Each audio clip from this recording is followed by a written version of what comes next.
Hello friends, तो आज की इस वीडियो में भौतिकी फिजिक्स का क्वेश्चन है जो कि बोर्ड के पॉइंट ऑफ व्यू से बहुत ही इंपॉर्टेंट है। जैक द्वारा मॉडल पेपर रिलीज किया गया है। इसमें टोटल क्वेश्चन 48 रहेंगे। इसमें से सिर्फ 42 क्वेश्चन ही सॉल्व करने हैं।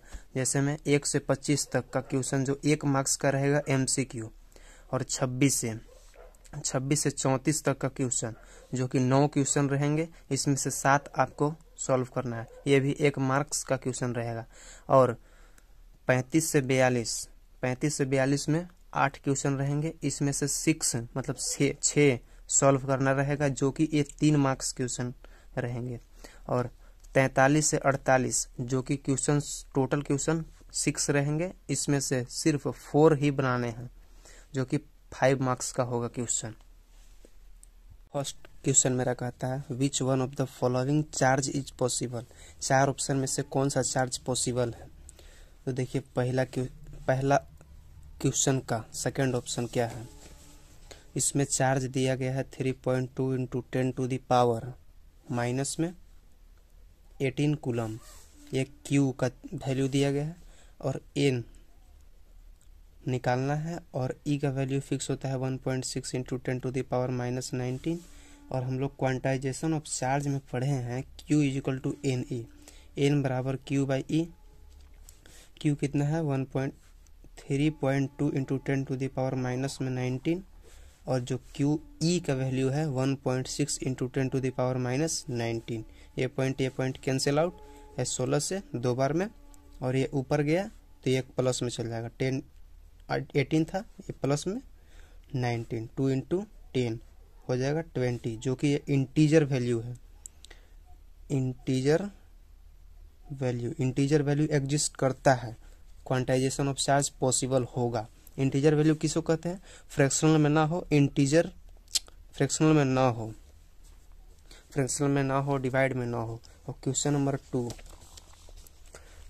2 कह रहा है a point charge Q is placed in an electric field E, the force experienced by the charge will be. Charge a force निकालना है इस मतलब रिलेशन में। तो देखिए इसमें Q दिया गया है, E दिया गया है और F निकालना है। तो तीनों में हम लोग रिलेशन क्या पढ़े हैं। रिलेशन ये होता है कि E बराबर F बाई Q, जो इलेक्ट्रिक फील्ड होता है फोर्स पर यूनिट चार्ज होता है।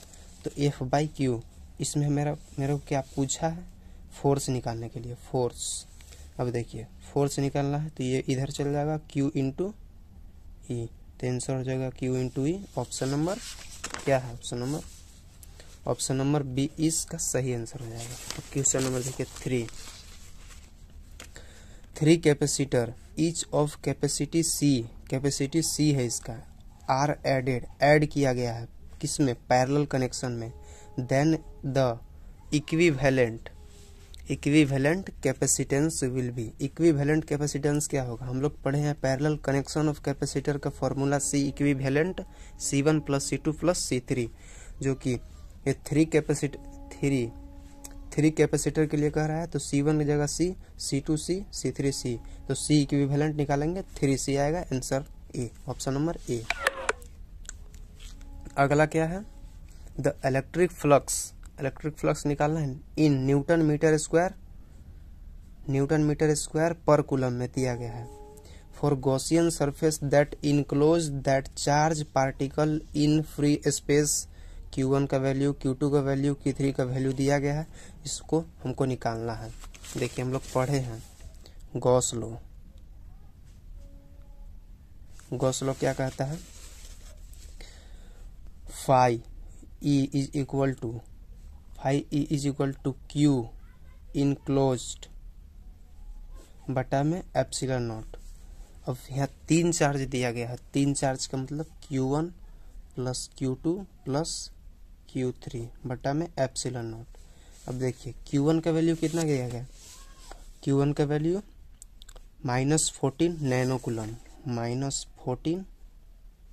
नैनो कूलम, और Q2 78.85 और Q3 -56, 78.85 पॉजिटिव, 78 8.85 और ये 56 N मतलब नैनो कूलम। Q1 का वैल्यू, Q2 का वैल्यू, Q3 का वैल्यू इसमें एप्सिलॉन नॉट से डिवाइड करना है। अब देखिए तीनों जगह नैनो कूलम होगा, nano coulomb nano coulomb nano coulomb, तो नैनो कूलम को बाहर निकालेंगे। -14 78.85 और -16 ये प्लस में है, बटा में एप्सिलॉन नॉट। नैनो कूलम क्या होता है 10⁻⁻9।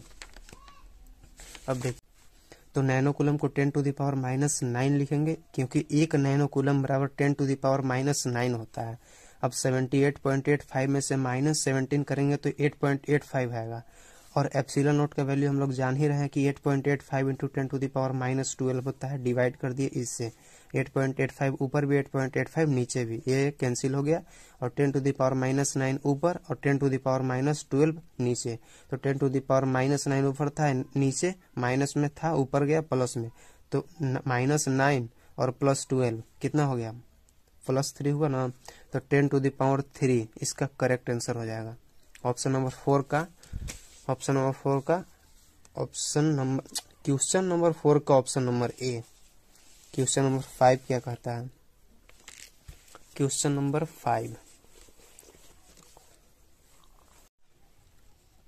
5 a parallel plate air capacitor has a capacitance C when it is completely filled with a dielectric of dielectric constant 5 the percentage increases in the capacitance will be।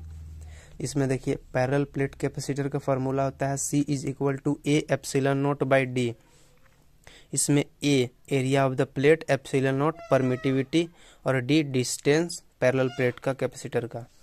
अब देखिए इसमें constant दिया है K, तो C dash बराबर ये पूरा को हम लोग C कह सकते हैं और ये 5 है, तो C डैश = 5C। अब हम लोग परसेंटेज चेंज फार्मूला पढ़े हैं, फाइनल कैपेसिटर माइनस इनिशियल बटा में इनिशियल। फाइनल कितना है 5C, इनिशियल C और बटा में C into 100। 5C minus C 4C by C, C से C कैंसिल हो गया 4C और बटा में C, और ये C और ये C कैंसिल हो गया, तो 4 इंटू 100 400, जो कि इसका ऑप्शन राइट नहीं है, इसका आंसर 400% ही आएगा, ऑप्शन गलत होगा। क्वेश्चन नंबर 6 देखते हैं। The specific resistance of a rod of copper as compare to that of the thin wire of copper. Compare किया कॉपर को कॉपर से ही, तो इसमें क्या होगा, लेस होगा, मोर होगा, सेम होगा या नन ऑफ दिस होगा। तो स्पेसिफिक रेजिस्टेंस डिपेंड करता है नेचर ऑफ मटेरियल। मटेरियल क्या है, मटेरियल के नेचर क्या है, कॉपर है तो इसमें सेम होगा, और इंडिपेंडेंट रहेगा डायमेंशन से, सेम नहीं होगा, कंपेयर दूसरा से किया जाएगा, इसलिए आंसर हो जाएगा C ऑप्शन। अगला 7वां क्वेश्चन क्या है?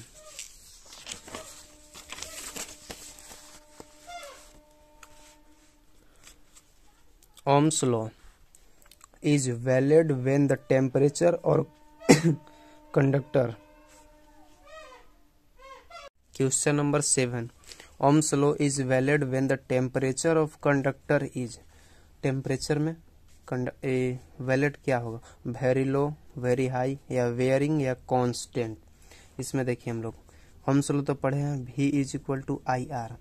ये वैलिड कब होता है, when temperature is constant. Temperature जब कांस्टेंट हो, तो ऑप्शन नंबर डी आंसर सही हो जाएगा इसका। Question number 8 figure shows the current in part of electrical circuit then current I = अब देखिए इसमें I को हम मान लिए जंक्शन।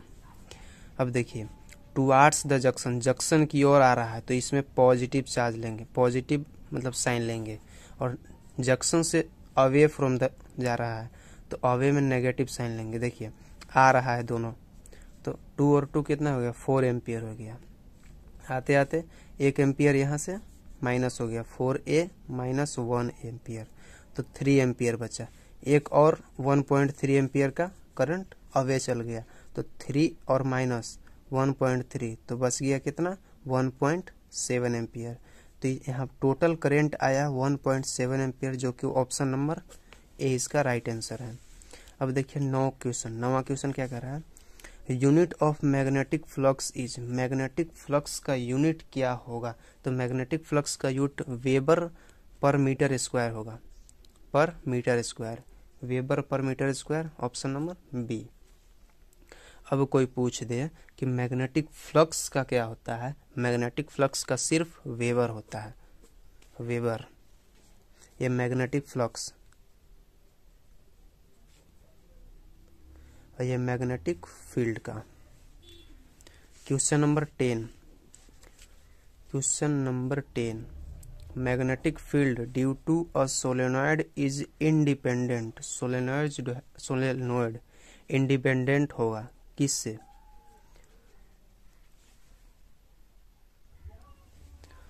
ये जो है इंडिपेंडेंट होगा लेंथ और क्रॉस सेक्शनल एरिया, लेंथ और एरिया से। इसमें तो ये नंबर ऑफ टर्न्स है, करंट है, रेडियस है, इसका नॉन ऑफ दीज आंसर हो जाएगा, क्योंकि लेंथ और एरिया पर इंडिपेंडेंट होता है magnetic field due to solenoid के प्रति। अगला 11वां question, 2 thin long parallel wires separated by a distance d carry a current of ampere I in the same direction में they will, अब देखिए हम लोग पढ़े हैं force per unit length mu naught I1 I2 by 2 pi D. इसमें से देखिए दो पैरेलल प्लेट है, ये पैरेलल है, इसका डिस्टेंस हो जाएगा d, ये I करंट है, ये I करंट है, ये I1 और I2। अब देखिए एक करंट ये, एक करंट ये, तो इसके लिए ये I करंट पास हो रहा है, म्यू नोट यहाँ भी आई, यहाँ भी आई, फर्स्ट में भी आई, सेकंड में भी आई, तो I का स्क्वायर हो जाएगा और 2 पाई डी हो जाएगा। अब देखिए ये सेम डायरेक्शन में अट्रैक्ट, इसमें अट्रैक्ट होगा, attract each other with the force of mu naught I square by 2 pi D. Answer इसका यही हो जाएगा। अगला क्वेश्चन क्या कर रहा है, question number 12, SI unit of self inductance, self inductance का एसआई यूनिट क्या होगा। सेल्फ इंडक्टेंस का एसआई यूनिट होता है हेनरी। सेल्फ इंडक्टेंस हो या म्यूचुअल इंडक्टेंस हो या इंडक्टेंस हो, तीनों का एसआई यूनिट हेनरी ही होता है।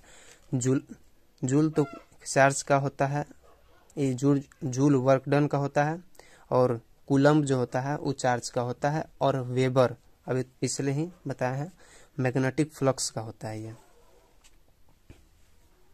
Question number 13, the direction of induced current in a circuit is always such that it opposes that cause due to which is produce this law is named. अब देखिए क्या कह रहा है कि जिसके कारण वो प्रोड्यूस होता है उसी को अपोज करता है, उसी को विरोध करता है हमेशा हमेशा, इसे लेंज लॉ कहा जाता है। देखिए हिंदी में भी कहा गया है कि उस कारण को विरोध करती है जिसके कारण यह उत्पन्न होती है, जिसके कारण यह उत्पन्न होती है। जैसे में एक करंट कैरिंग क्वाइल है, इसके जगह मतलब एक पोल मैग्नेट को पास लाएंगे और ये मैग्नेटिक फ्लक्स निकलेगा इसमें से, तो ये नॉर्थ पोलैरिटी डेवलप होगा, नॉर्थ पोलैरिटी। और नॉर्थ क्या होता है, रिपेल होता है। तो इससे क्या होता है कि नॉर्थ और नॉर्थ रिपेल होता है। तो वही तो बोले कि जिसके मतलब जो मैग्नेट आया प्रोड्यूस किया उसी को अपोज किया, नॉर्थ को अपोज किया, इसे लेंज लॉ का नियम कहा जाता है। इसका आंसर हो जाएगा option number B, Lenz law. Question number 14, the heat produced in a given resistance in a given time by the sinusoidally current I naught sin omega t will be the same as that steady current of magnitude nearly। हम लोग IRMS बराबर I naught by √2। अब देखिए इसको calculate करेंगे तो इसका answer आ जाएगा 0.707 I naught। तो आंसर आ जाएगा इसका ए, ऑप्शन नंबर ए। कहीं कहीं आपको ये मिले तो ये भी सेम ही होता है। Question number 15, the ray of light travel from rare medium to denser medium. ये बहुत ही आसान क्वेश्चन दिया गया है। जैसे कि मान लीजिए ये रेयर डेंसर, ये लाइट पास हुआ। अब देखिए जब इसको जाना चाहिए ऐसे, चल गया ऐसे, ये नॉर्मल है, तो ये नॉर्मल की ओर आया तो बेंड्स अवे द नॉर्मल। ये तो हो नहीं सकता, बेंड्स अवे, नॉर्मल से दूर जा रहा है, नॉर्मल से दूर नहीं जा रहा है, bends towards the normal, normal की ओर आ रहा है, नॉर्मल की ओर आ रहा है। देखिए तो ऑप्शन नंबर बी हो जाएगा। अगर पूछ दे कि डेंसर से रेरर, डेंसर से रेरर, डेंसर से रेरर, डेंसर से रेरर में ये तो है नॉर्मल, तो डेंसर से रेरर में लाइट जाना चाहिए ऐसे, बट जाता है लाइट ऐसे, क्योंकि नॉर्मल से दूर जाता है, अवे फ्रॉम द नॉर्मल, तो इसका आंसर हो जाएगा bends away from the normal. ये डेंसर से रेरर के लिए, अवे रेरर से डेंसर के लिए। अगला क्वेश्चन क्या है,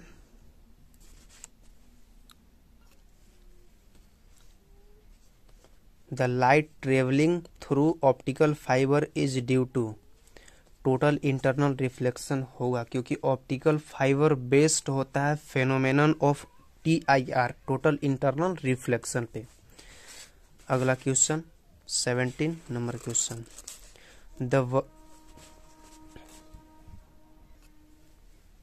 the image formed by objective lens of a compound microscope is, इसे अच्छा से डिटेल में समझेंगे। ये है मेरा कुछ कंपाउंड माइक्रोस्कोप का फिगर। अब देखिए इसमें ऑब्जेक्टिव क्या पूछा है, इसमें पूछा ये है image formed by objective lens, objective lens ये है कंपाउंड माइक्रोस्कोप में, कंपाउंड माइक्रोस्कोप ही का फिगर है। तो देखिए इमेज पूछ रहा है, इसका इमेज कहाँ बनेगा, ऑब्जेक्टिव लेंस का। एक ऑब्जेक्ट यहाँ से रखें, इससे ट्रेवल किया और देखिए ऑब्जेक्ट यहाँ बन रहा है, तो देखिए ये तो रियल बनेगा और ऑब्जेक्ट से बड़ा बनेगा, ये ऑब्जेक्टिव के लिए रियल बनेगा, ऑब्जेक्ट से बड़ा बनेगा, तो इसका आंसर हो जाएगा, क्या हो जाएगा, वर्चुअल। वर्चुअल तो होगा नहीं, वर्चुअल वो दूसरा के लिए होता है। ऑप्शन नंबर देखते हैं, रियल एंड डिमिनिशेंट, ये नहीं होगा, रियल एंड लार्ज, क्या बोले हम, मतलब सीधा बनेगा, रियल बनेगा, वास्तविक बनेगा और बड़ा बनेगा, ऑब्जेक्टिव से बड़ा बनेगा, तो real and large option number C हो जाएगा इसका answer. Question number 18, the idea of secondary wavelets for the propagation of wave was first given by, idea of secondary wavelets, ये हाइजेंस प्रिंसिपल में हम लोग पढ़े थे और हाइजेंस द्वारा दिया गया था, तो ये हाइजेंस हो जाएगा इसका आंसर। 18 क्वेश्चन नंबर 18 का ऑप्शन नंबर बी आंसर सही हो जाएगा। अगला question number 19, a double slit interference experiment is carried out in air and the entire arrangement is dipped in water, the fringe width पूछ रहा है। हम लोग पढ़े हैं स्नेल्स लॉ, बताते हैं स्नेल्स फ्रॉम स्नेल्स लॉ क्या कहता है, μ2/μ1 बराबर λ1 बाई λ2, ये है μ2 और λ2 बराबर μ1 और λ1, ये है, पढ़े होंगे यार। तो देखिए μ2 को ले लिए वाटर, इसके ले लिए एयर, यहाँ क्या काची में पूछ रहा है, एक्सपेरिमेंट एयर में और वाटर में, तो वाटर ले लिए और ये एयर ले लिए, 1 को एयर और 2 को वाटर, तो 1 को क्या है एयर और 2 को वाटर। अब देखिए एक और, refractive index mu A, air के लिए हमेशा 1 होता है, तो देखिए म्यू ए को 1 रख दिए, तो म्यू ए को 1 रख दिए, तो क्या आया, म्यू वाटर ए और ये हमको निकालना क्या है ए, तो क्या करेंगे, म्यू ए बाई ए नीचे आ जाएगा, mu water, lambda A by mu water के लिए डब्लू। अब फ्रिंज विड्थ क्या होता है, फ्रिंज विड्थ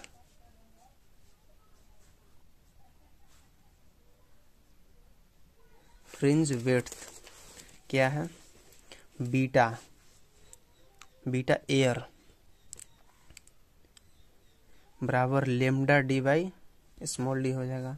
अब देखिए बी ये क्या दिया गया है, लेमडा का वैल्यू कितना है, लेमडा ये हुआ, और अगर वाटर के लिए निकालें तो lambda W D by D हो जाएगा ये। अब देखिए लेमडा डब्लू के लिए वैल्यू पुट कर देंगे हम लोग, ये लेमडा ए और म्यू वाटर के लिए, और ये नीचे डी है, ये डी है। ये देखिए लेमडा ए डी और ये स्मॉल डी किसका वैल्यू है, भी एयर का, ये वैल्यू इसका है, तो यहाँ पुट कर देंगे बीटा ओमेगा वाटर के लिए, तो ये बी एयर बटा में म्यू वाटर के लिए ये हुआ।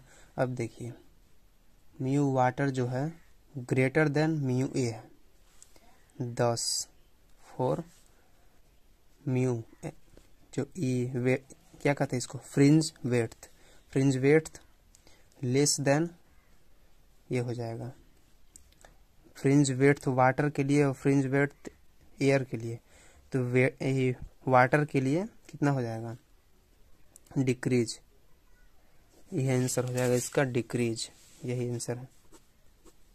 डिप्ड इन वाटर में पूछ रहा है तो वाटर के लिए डिक्रीज हो जाएगा, तो डिक्रीज।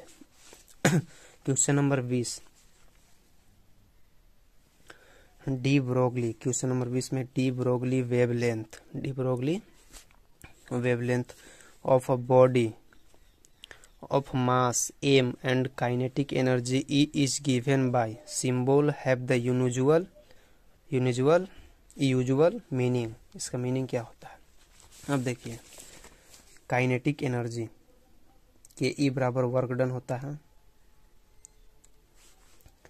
के ई वर्क डन को ई और भी इलेक्ट्रॉन वोल्ट, और काइनेटिक एनर्जी बराबर 1/2 mv², और इलेक्ट्रॉन वोल्ट ये इधर आ गया।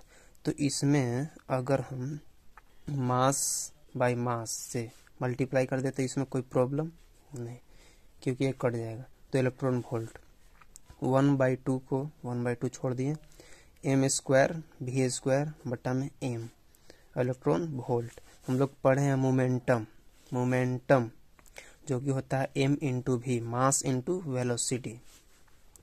तो 1/2 इसको p का स्क्वायर कर दे, क्योंकि m² v² तो p का स्क्वायर भी हो जाएगा, और m इलेक्ट्रॉन वोल्ट ये हुआ। तो p²/2m = ev ये हुआ। अगर हम इसको इधर कर दे p² बराबर 2mev, अब p अंडर रूट चढ़ा दे 2mev अंडर रूट में। अब now according to de Broglie lambda = h/p या h/m भी मिलता होगा, आपको मिलता होगा, p को ही m भी कहते हैं, h/m भी। तो h p का वैल्यू कितना है 2mev अंडर रूट में, तो लेमडा बराबर h/2mev इसका आंसर हो जाएगा। ऑप्शन दिया है h/√2me, me दिया है, mev। इसमें हो सके तो मास इंटू वेलोसिटी को m से डिनोट करके मोमेंटम किया होगा, या इसमें वेलोसिटी को कंसीडर नहीं किया गया होगा, इसलिए इसका आंसर हो जाएगा ऑप्शन नंबर ए, इसका करेक्ट आंसर। क्वेश्चन नंबर 21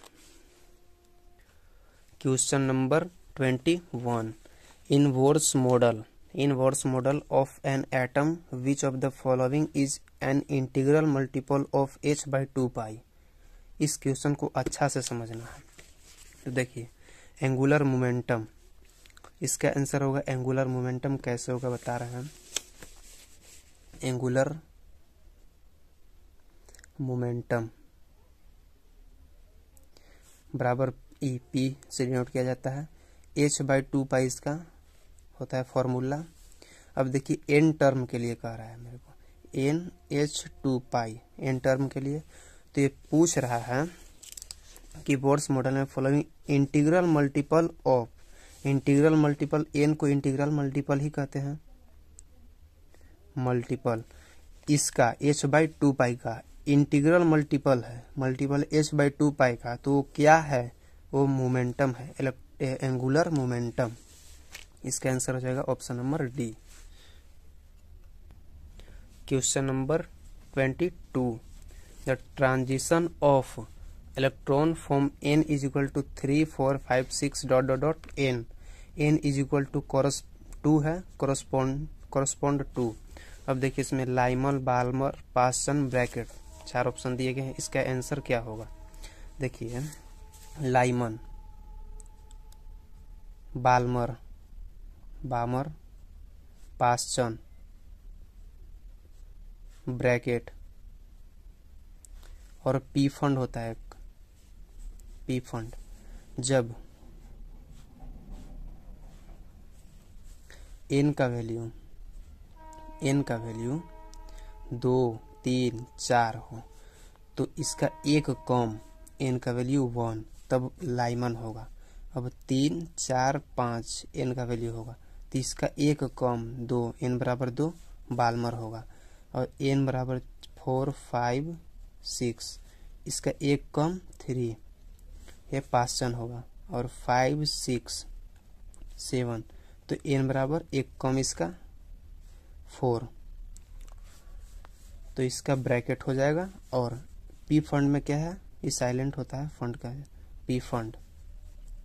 अब n बराबर 6 7 8 तो इसका एक कम 5, इसका एक कम पी फंड हो जाएगा। तो इसमें क्या पूछा है, देखिए क्वेश्चन क्या कह रहा है। The transition of electron n 3 4 5 6 3 4 5 6 n का वैल्यू कितना है, 2 है। n के वैल्यू 2 3 4 5 अगला जाते रहेगा 6 7 n तक। तो n बराबर 2 पर क्या होता है, बाल्मर होता है बाल्मर। ऑप्शन नंबर बी इसका राइट आंसर हो जाएगा। अब 23 question number 23 the radius of a spherical nucleus as measured by electron scattering is 3.6 fermi. What is the mass number of nucleus most likely to be. एक topic है size of nucleus. जब उस topic को पढ़ रहे होंगे तो एक फॉर्मूला आएगा R is equal to R nought a के पावर 1/3, a के पावर 1/3, जिसमें R दिया गया है 3.6। R नोट का वैल्यू फिक्स होता है। R नोट क्या है, इम्प्रिकल कांस्टेंट, इसका वैल्यू होता है 1.2 फेर्मी। फेर्मी कैंसिल हो गया, a के पावर 1/3। अब देखिए ये नीचे चल गया 3.6 1.2 बराबर a के पावर 1/3। ये काट दिया 3 बार में, ये 1/3 है, इधर आके क्यूब हो जाएगा। तो a 3 का क्यूब कितना है, 27, a बराबर 27 इसका आंसर हो जाएगा। एक फेर्मी बराबर 10 टू द पावर -15 होता है।